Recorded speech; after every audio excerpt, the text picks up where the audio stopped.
पायल की नजर एक कान की बालियों की दुकान पर पड़ती है। अरे कितनी सुंदर बाली है। पायल उत्साहित होकर पिंकी को खींचते हुए उस बाली की दुकान पर बालियां देखने लगती है।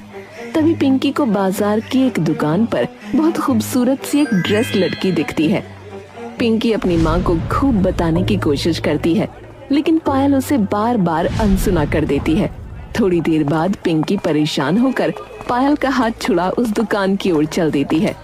काफी देर उन बालियों को देखने के बाद पायल उनमें से कुछ बालियां निकालती है। ये कर देना भैया। जी बहन जी। पायल पलट कर देखती है तो उसे वहाँ पिंकी कहीं खड़ी हुई नहीं दिखती। हे भगवान, पिंकी! पायल के हाथ पांव एकदम से कांप जाते हैं। पायल इधर उधर पिंकी को ढूंढने लगती है। पिंकी, पिंकी! लेकिन पिंकी उससे काफी दूर खड़ी होती है। बाजार की भीड़ में उसे अपनी माँ की आवाज नहीं सुनाई देती। वहीं पायल उसे ढूंढते ढूंढते बाजार से बाहर निकल आती है। हे भगवान, कहाँ गई ये लड़की? पिंकी वापस उन बालियों की दुकान पर जाती है, लेकिन उसे पायल वहाँ नहीं दिखती।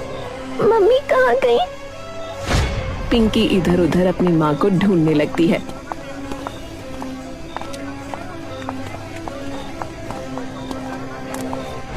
तभी उसकी नजर सब्जी लेती सरिता पर पड़ती है।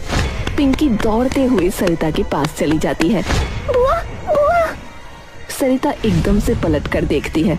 क्या हुआ? माँ पता नहीं कहाँ गई। कहाँ गई मतलब? तुम्हारे साथ ही तो थी। वो बालियां देख रही थी, मुझे एक ड्रेस दिखी तो मैं वहाँ चली गई। सोचा कि वापस आ जाऊंगी, लेकिन वापस आई तो वहाँ वो थी ही नहीं।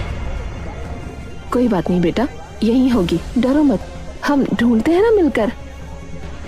सरिता और पिंकी पूरा बाजार छान मारते हैं।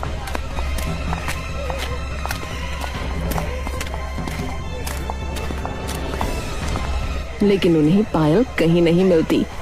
ये कहीं कहाँ? बुआ, मम्मी कहाँ गई? सरिता पिंकी को गले से लगा लेती है।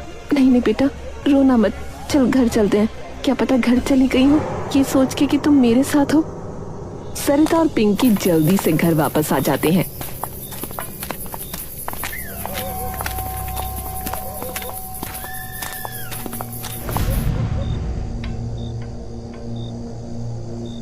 पारो उन दोनों के चेहरे देखकर एकदम से अपनी खाट से उठ खड़ी होती है। क्या हो गया? पायल आई है क्या घर? तभी टिंकू भी बाहर आ जाता है।